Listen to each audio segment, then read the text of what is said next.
Fala aí galera, seja bem-vindo mais uma vez ao Mensageiro da Fé, na graça e na paz do nosso Senhor e Salvador Jesus Cristo. Eu sou André Luiz e no vídeo de hoje vamos falar sobre doutrina.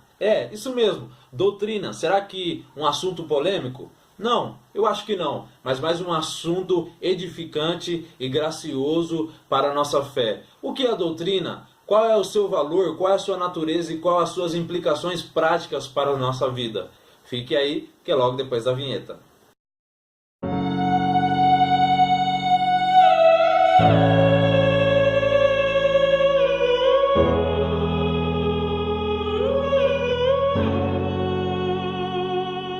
Falar sobre doutrina para mim é especial porque há muito tempo eu tinha um conceito, ao meu ver, errôneo sobre a doutrina. A gente cresce aprendendo muitas das vezes e alguns conceitos entram de forma diferente para nós. Por exemplo, eu tinha um conceito de doutrina como aquele conceito de um regulamento interno de uma denominação. Ou seja, um documento regulatório ou até mesmo um costume, uma tradição eclesiástica que rege todo o comportamento daquela membresia.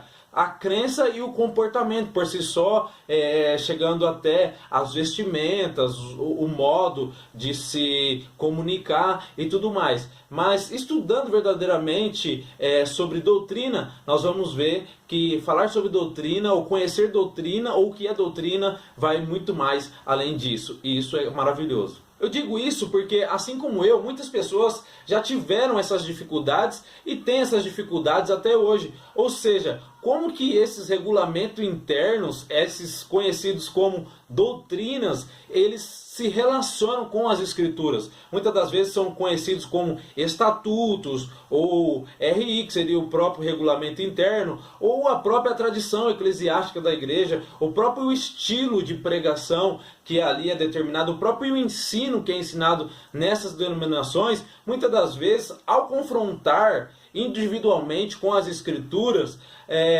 nós vemos que algumas coisas não batem, e aí que entra as nossas dúvidas. Então a gente fica se perguntando: o que será que é verdadeiro? A doutrina dessa igreja ou a doutrina daquela outra igreja, sem saber que a doutrina propriamente dita não é isso. Vai muito mais além disso, e é isso que nós vamos falar. Um outro conceito que muitas das vezes as pessoas têm é que uma determinada igreja que tem uma doutrina mais rígida, a sua forma de ensinar, os seus usos e costumes, seria uma igreja que está mais próxima da interpretação correta da palavra de Deus, e outras igrejas que têm um estilo, uma conduta, uma interpretação diferente, uma tradição diferente, mais aberta. Nós vemos que existe esse confronto e é confundido e é muito chamado essas igrejas que têm essas interpretações diferentes como igrejas de portas largas. E não é exatamente isso o que é o correto. Então vamos para a definição do termo, que significa ensino ou instrução, ou em outras palavras, como as verdades fundamentais das escrituras apresentadas de forma sistemática. Habitualmente se denomina esse tipo de estudo ou vivência prática de teologia.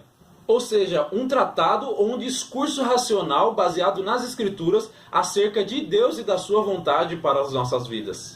Então nós vemos, galera, que a doutrina, ou até mesmo a teologia, ela é considerada até mesmo uma ciência. Ciência por quê? Porque ela é baseada em fatos relacionados a Deus e as coisas da ordem divina apresentadas de uma maneira lógica e ordenada.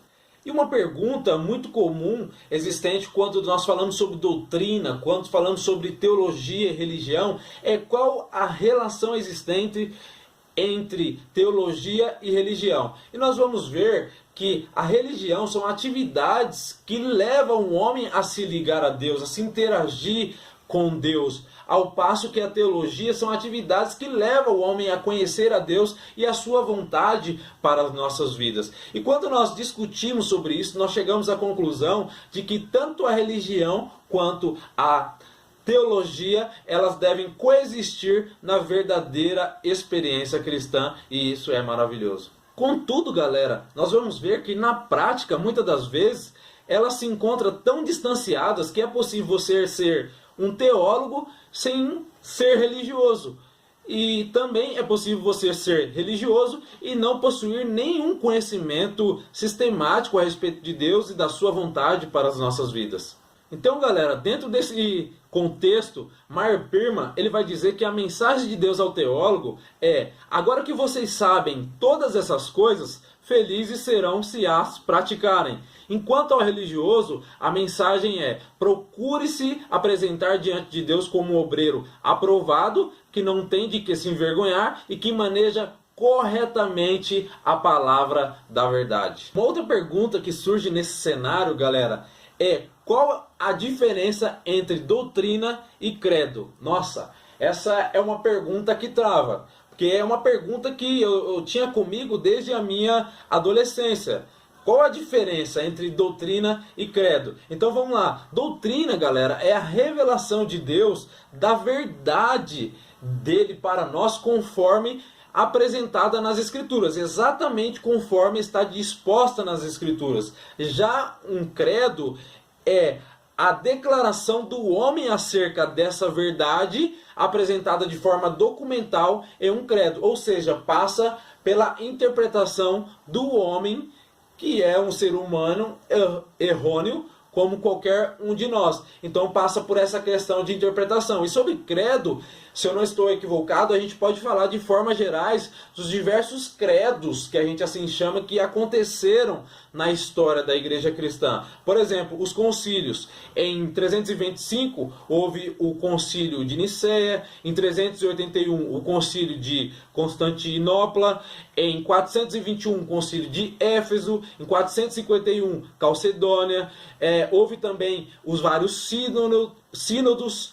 O mais importante dele, ou o mais conhecido deles, é o sínodo de Dort, acontecido na cidade de Dordrecht, na Alemanha. E também nós temos as confissões de fé, dentre elas as mais conhecidas é, se eu não me engano, a confissão de fé de Westminster, né, de base calvinista. E também nós temos documentos conhecidos como declaração de fé. Então são documentos que eles são interpretativos da real palavra de Deus, das verdades contidas na palavra de Deus, das doutrinas contidas na palavra de Deus, de forma fácil e sistemática para a membresia cristã. Nesse contexto também, galera, muito se pergunta qual é a autoridade desses credos para as nossas vidas. O que eu quero dizer com isso? Será que eu devo conhecê-los, estudá-los e torná-los práticos? Ou seja, tornar aquilo que eu aprendi e conheci,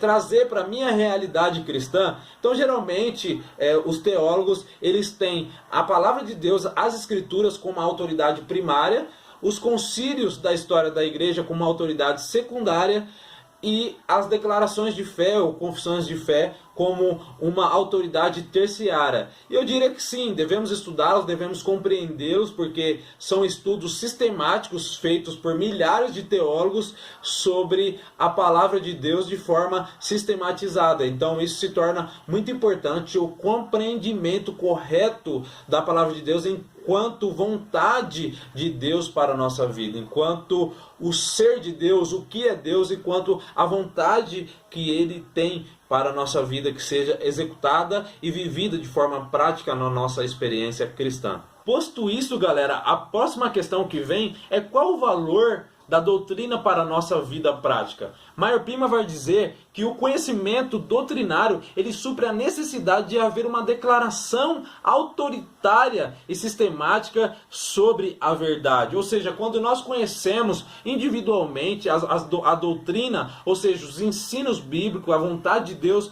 para a nossa vida, isso está dentro de nós suprindo a necessidade dessa declaração autoritária sobre a verdade da palavra de Deus. Em muitos meios, galera, eu diria, até mesmo nós, muitas das vezes, sofremos dessa tendência que é tentar diminuir o valor dos ensinos doutrinários para a nossa vivência, crescimento na maturidade cristã. Muitas das vezes, até mesmo a tendência de descartá-los como completamente inúteis e desnecessários. Contudo, galera, quando nós cogitamos sobre as questões essenciais de nossa existência, nós sempre procuramos uma opinião formal, final, sistemática e correta sobre esses assuntos. Então nós vemos que a doutrina sempre será necessária enquanto os homens ainda questionarem perguntas, por exemplo, como de onde vim?